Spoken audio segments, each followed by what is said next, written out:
ಜಮಖಂಡಿ ನಗರದ ಹೊರವಲಯದಲ್ಲಿ ಇರುವ ಸಂಜಯ್ ಚಲವಾದಿಯವರ ಮನೆಗೆ ಭೇಟಿ ನೀಡಿ ಬಸವ ಟ್ರಸ್ಟ್ ಸಮಿತಿ ವತಿಯಿಂದ ಪ್ರೇರಣಾ ತಂದೆತಾಯಿಯವರಿಗೆ ಸನ್ಮಾನಿಸಿ ಮಾತನಾಡಿದ ಸಂಜಯ್ ಚಲವಾದಿ ದಂಪತಿಗಳಾದ ಕುಮಾರಿ ಪ್ರೇರಣಾ ಚಲವಾದಿಯವರು ದ್ವಿತೀಯ ಪಿಯುಸಿಯಲ್ಲಿ 600ಕ್ಕೆ 590 ಅಂಕಗಳನ್ನು ಪಡೆದುಕೊಂಡು ತಾಲೂಕಿಗೆ ಕೀರ್ತಿಯನ್ನು ತಂದಿದ್ದಾಳೆ ಎಂದು ಕನ್ನಡ ಸಾಹಿತ್ಯ ಪರಿಷತ್ ಅಧ್ಯಕ್ಷ ಸಂತೋಷ್ ತಲಕೇರಿ ಹೇಳಿದರು.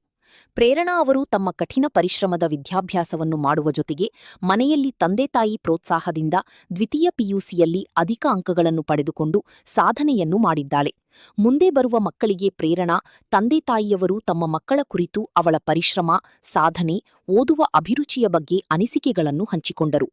ಇದೇ ಸಂದರ್ಭದಲ್ಲಿ ಬಸವ ಟ್ರಸ್ಟ್ ಸಮಿತಿ ಪದಾಧಿಕಾರಿಗಳಾದ ಎಆರ್ ಹೊಸಮನಿ, ಪ್ರಭು ಬಿದರಿ, ಅರವಿಂದ್ ನವನಿ, ಮಹದೇವ ಪೋತರಾಜ್, ಜಗದೀಶ್ ಕಾಂಬ್ಳೆ, ಟಿಎಸ್ ನಾಗರಾಳ್, ಶ್ರೀಶೀಲ್ ಚಲವಾದಿ, ನಿರವ್ವ ಚಲವಾದಿ ಹಾಗೂ ಚಲವಾದಿ ಸಮಾಜದ ಅಧ್ಯಕ್ಷ ಶಶಾಂತ ತೇರದಾಳ್, ಪತ್ರಕರ್ತರಾದ ರವಿ ದೊಡ್ಡಮನಿ, ಯಶವಂತ್ ಕಲೂತಿ, ಶ್ರೀಕಾಂತ್ ಮಠಪತಿ ಇದ್ದರು. ವರದಿ ರವಿ ದೊಡ್ಡಮನಿ, ಕರುನಾಡ ರತ್ನ ನ್ಯೂಸ್, ಜಮಖಂಡಿ. ಇಂಥ ಒಂದು ಸಂದರ್ಭದಲ್ಲಿ ನಾವು ಕೂಡ ಅಣಿಯಾಗಬೇಕನ್ನುವಂತ ವಿಚಾರ ಇಟ್ಟುಕೊಂಡು ಬಹಳ ವಿಶೇಷವಾಗಿ ಗೌರವಯುತವಾಗಿ ಫೋನ್ ಹಚ್ಚಿದ ತಕ್ಷಣ 2 ನಿಮಿಷನಾಗ ಇಲ್ಲದಾರ. ಹಾಗಾಗಿ ಅವರು ಇವತ್ತು ಆಗಮಿಸಿರ್ತಕ್ಕಂಥ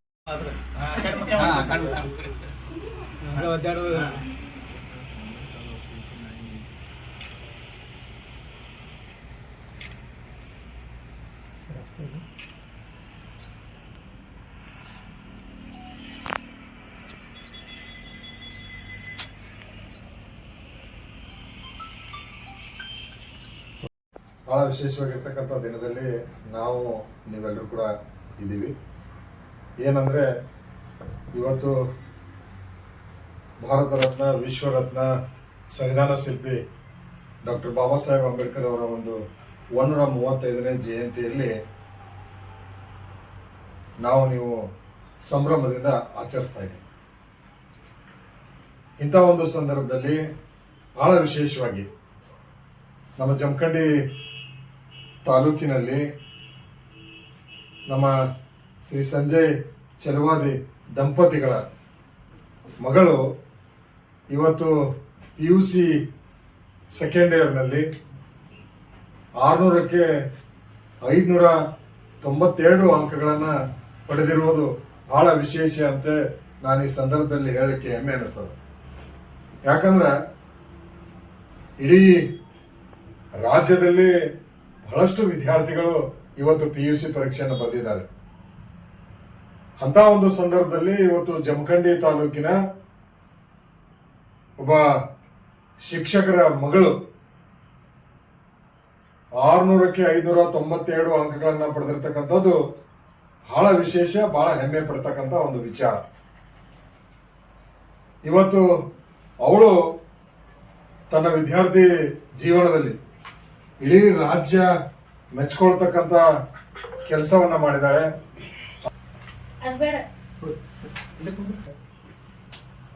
ಆ ವಿದ್ಯಾರ್ಥಿ ತನ್ನ ಸಾಧನೆಯಲ್ಲಿ ಅಂಕಗಳನ್ನ ಗಳಿಸುವುದೇ ಮುಖ್ಯವಲ್ಲ, ಜೊತೆಗೆ ತನ್ನ ಪರಿಶ್ರಮ ಮತ್ತು ತನ್ನ ಮನೋಬಲದ ಪ್ರತೀಕವಾಗಿ ವೈಯಕ್ತಿಕ ಗೆಲುವನ್ನು ಸಾಧಿಸುವುದರ ಜೊತೆಗೆ ನಮ್ಮ ಜಮಖಂಡಿಯ ಬಾಗಲಕೋಟೆ ಜಿಲ್ಲೆಯ ಒಂದು ಹೆಮ್ಮೆಯನ್ನ ತಂದಿರತಕ್ಕಂಥದ್ದು ಈ ಸಂದರ್ಭದಲ್ಲಿ ಹೇಳಲಿಕ್ಕೆ ನನಗೂ ಕೂಡ ಹೆಮ್ಮೆ ಅನಿಸ್ತದೆ.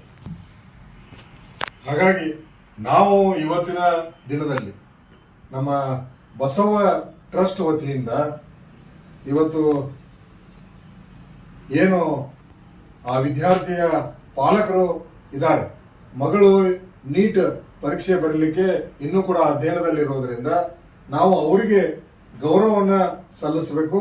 ಈ ಸಾಧನೆಯ ಕೀರ್ತಿಯನ್ನ ನಾವು ಅವರಿಗೆ ಗೌರವವನ್ನ ಸಲ್ಲಿಸುವುದರ ಮೂಲಕ ಇಡೀ ನಮ್ಮ ಜಮಖಂಡಿಗೆ, ಬಾಗಲಕೋಟೆ ಜಿಲ್ಲೆಗೆ ಒಂದು ಸಂದೇಶವನ್ನ ರವಾನೆ ಮಾಡಬೇಕು. ಜೊತೆಗೆ ವಿದ್ಯಾರ್ಥಿಗಳ ಜೀವನದಲ್ಲಿ ತಾವು ಕೂಡ ಇಂಥ ಒಂದು ಸಾಧನೆ ಮಾಡುವಂತ ಒಂದು ವಿಚಾರವನ್ನ ಮುಂದೆ ಬರ್ತಕ್ಕಂಥ ವಿದ್ಯಾರ್ಥಿಗಳಿಗೂ ಕೂಡ ತಿಳಿಸಬೇಕು ಅನ್ನುವಂಥ ಉದ್ದೇಶ ಇಟ್ಟುಕೊಂಡು ಇವತ್ತು ನಾವು ಆ ಒಂದು ಪಾಲಕರಿಗೆ ದಂಪತಿಗಳಿಗೆ ಸನ್ಮಾನವನ್ನ ನೆರವೇರಿಸಲಿಕ್ಕೆ ಇವತ್ತು ನಾವು ಆಗಮಿಸಿದ್ದೀವಿ. ಹಾಗಾಗಿ ಇಂಥ ಒಂದು ಸಂದರ್ಭದಲ್ಲಿ ಎಲ್ಲ ನಮ್ಮ ಬಸವ ಟ್ರಸ್ಟ್ ಸಮಿತಿಯ ಸದಸ್ಯರು ಕೂಡ ಗೌರವಯುತವಾಗಿ ಇವತ್ತು ಹಾಜರಾಗಿದ್ದಾರೆ. ಇಲ್ಲಿ ಒಂದೇ ನಾನು ವಿಷಯ ಹೇಳಲಿಕ್ಕೆ ಬಯಸ್ತಿದ್ದೀನಿ. ಯಾಕಂದ್ರೆ ಇಂಥ ಒಂದು ಸಂದರ್ಭ ನಾವೆಲ್ಲ ನೆನಪಿಸಿಕೊಂಡ್ರೆ ಇದು ಅವಳು ಮಾಡಿರ್ತಕ್ಕಂಥ ಪ್ರಯತ್ನ ಆಗಿರ್ಬೋದು, ಕಠಿಣ ಪರಿಶ್ರಮ ಆಗಿರ್ಬೋದು, ಅದೆಲ್ಲ ಇವತ್ತು ಈ ಒಂದು ಸಾಧನೆಗೆ ಸಾಧ್ಯವಾಗಿದೆ ಅಂತೇಳಿ ನಾನು ಈ ಸಂದರ್ಭದಲ್ಲಿ ಹೇಳಲಿಕ್ಕೆ ಬಹಳ ಹೆಮ್ಮೆ ಅನಿಸ್ತದೆ. ಹಾಗಾಗಿ ಅವಳಲ್ಲಿರ್ತಕ್ಕಂಥ ಶಿಸ್ತಾಗಿರ್ಬೋದು, ಪರಿಶ್ರಮ ಆಗಿರ್ಬೋದು, ಅವಳಲ್ಲಿರ್ತಕ್ಕಂಥ ನಿಷ್ಠೆ ಆಗಿರ್ಬೋದು, ಇವುಗಳನ್ನ ರೂಢಿಸ್ಕೊಂಡು ಇವತ್ತು ಇಂಥ ಒಂದು ಸಾಧನೆ ಮಾಡಿದಾಳೆ ಅಂತೇಳಿ ನಾನು ಈ ಸಂದರ್ಭದಲ್ಲಿ ಹೆಮ್ಮೆಯಿಂದ ಹೇಳ್ತೀನಿ.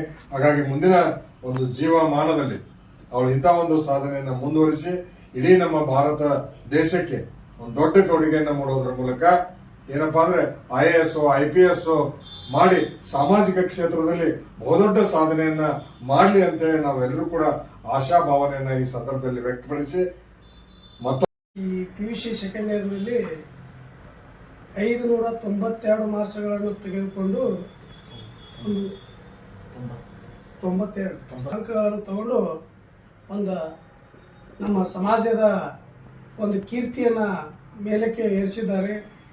ಡಾಕ್ಟರ್ ಬಾಬಾ ಸಾಹೇಬ್ ಅಂಬೇಡ್ಕರ್ ಅವರು ಹೇಳ್ತಾ ಇರ್ತಾರೆ, education is most powerful of weapons ಅಂತ ಹೇಳ್ತಾರೆ. ಆ ಬಾಬಾ ಸಾಹೇಬರ ಒಂದು ಜ್ಞಾನದ ಕಿಡಿಯನ್ನು ನಮ್ಮ ಸಂಜಯ್ ಸರ್ ಅವರ ಮಗಳು ಒಂದು ಜ್ಞಾನದ ಒಂದು ಕುಡಿಯನ್ನು ಅವರು ಮೇಲಕ್ಕೆ ಎತ್ತಿದ್ದಾರೆ ಅಂತ ಹೇಳ್ತೀನಿ ನಾನು.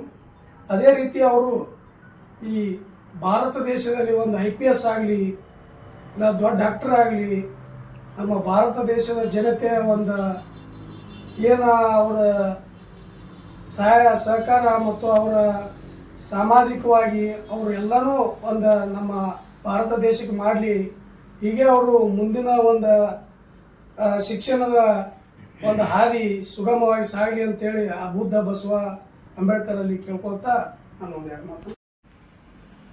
ಡಾಕ್ಟರ್ ಬಾಬಾ ಸಾಹೇಬ್ ಅಂಬೇಡ್ಕರ್ ಅವರ 135ನೇ ಜಯಂತಿಯನ್ನು ಗತಿಸಿ 36ರಲ್ಲಿ ಪಾದಾರ್ಪಣೆ ಮಾಡ್ತಾ ಇದ್ದೀವಿ. ನಾವು ನಮ್ಮ ದೇಶದಲ್ಲಿ ಎಷ್ಟೆಲ್ಲ ಅನೇಕ 155 ದೇಶಗಳಲ್ಲಿ ಸಹ ಇವತ್ತು ಬಾಬಾ ಸಾಹೇಬ್ ಅವರ ಒಂದು ಸ್ಮರಣೆಯನ್ನು ಮಾಡ್ತಕ್ಕಂಥ ದಿನ.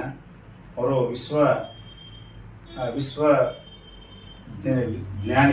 ವಿಶ್ವಜ್ಞಾನಿ ಅಂತಕ್ಕಂಥ ಪದವಿಯನ್ನು ಪಡೆದು ಮಹಾಮಾನವವಾದಿ ಭಾರತ ರತ್ನ ಬಾಬಾ ಸಾಹೇಬ್ ಅಂಬೇಡ್ಕರ್ ಅವರ ಒಂದು ಜಯಂತಿ ದಿವಸ ನಮ್ಮ ಸಂಜು ಚಲವಾದಿಯವರ ಸುಪುತ್ರಿ ಪ್ರೇರಣಾ, ನಾನು SLC ಅವಾಗ ಬಂದಾಗ ಪ್ರೇರಣಾ ಹೇಳಿದ್ದೇವೆ, ನೋಡಮ್ಮ ನಿನ್ನ ಪ್ರೇರಣೆ ನಿನ್ನ ಗಲಗಲಿ ಊರಿಗೆ ಒಂದು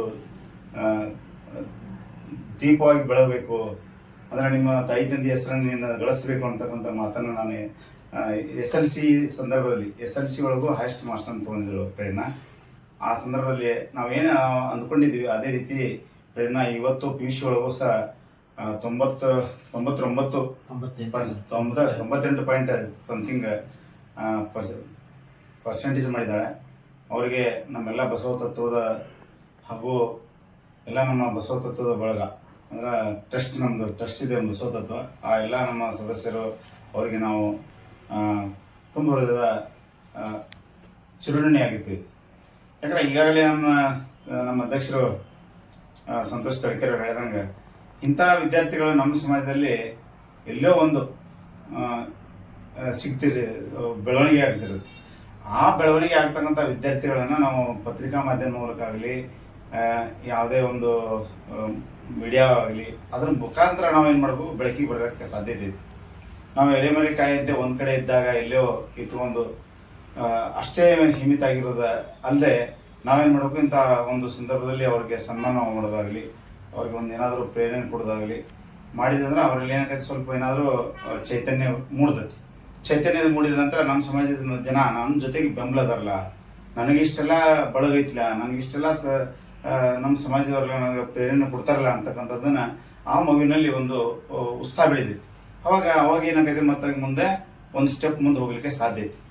ಅದಕ್ಕಾಗಿ ಅವಳು IIT ಆಗಲಿ ಅಥವಾ ಮೆಡಿಕಲ್ ಆಗಲಿ, ಮೆಡಿಕಲ್ ಸ್ವಲ್ಪ ದಿವ್ಸ ಭಾಳ ಆಗೈತಿ ಬೇಡ, ಅವ್ರು IIT ಒಳಗೆ ಹಾಕಿರಿಂದ ಏನಾದರೂ IAS ಅಥವಾ IPS ಹುದ್ದೆ ಒಳಗೆ ಬರಲಿಕ್ಕೆ ಸಾಧ್ಯ ಇದೆ. ಈಗಿನ ದಿನಮಾನಗಳಲ್ಲಿ ನಾವು ಎಷ್ಟು IAS ಹುದ್ದೆ ಒಳಗೆ ಬೇಕಂದ್ರೆ ಅಷ್ಟು ಗೌರವ ಐತೆ ಅದು ಆ ಹುದ್ದೆಗೆ. ಅಲ್ಲಿ ಹೋಗಿ ನೋಡ್ಬೇಕು, ನೀವು ಬೆಂಗಳೂರಾಗ ನಾವೇ ಕೈ ಕಟ್ಕೊಂಡು ನಿಂದಿರ್ತೀವಿ. ಅಷ್ಟು ದೊಡ್ಡದಂಥ ಹುದ್ದೆಯನ್ನು ಒಂದು ಅಲಂಕಾರ ಮಾಡಿದಂದ್ರೆ ಪ್ರಯತ್ನದಿಂದ, ತಾಯಿ ತಂದೆ ಆಶೀರ್ವಾದದಿಂದ, ಅವರ ಅಜ್ಜ ಮುತ್ತಜ್ಜರ ಆಶೀರ್ವಾದದಿಂದ, ಡಾಕ್ಟರ್ ಬಾಬಾ ಸಾಹೇಬ್ ಅಂಬೇಡ್ಕರ್ ಹಾಕಿಕೊಟ್ಟಂಥ ಒಂದು ಸಂವಿಧಾನದ ಅಡಿಯಲ್ಲಿ ಅವಳು ಏನಾದರೂ ಒಂದಿಷ್ಟು ಓದಿ ತನ್ನ ಭವಿಷ್ಯವನ್ನು ರೂಪಿಸಿಕೊಳ್ಳಿ ಅಂತಕ್ಕಂಥ ಈ ಸಂದರ್ಭದಲ್ಲಿ ನಾನು ಹೇಳ್ತಾ ಇದ್ದೀನಿ.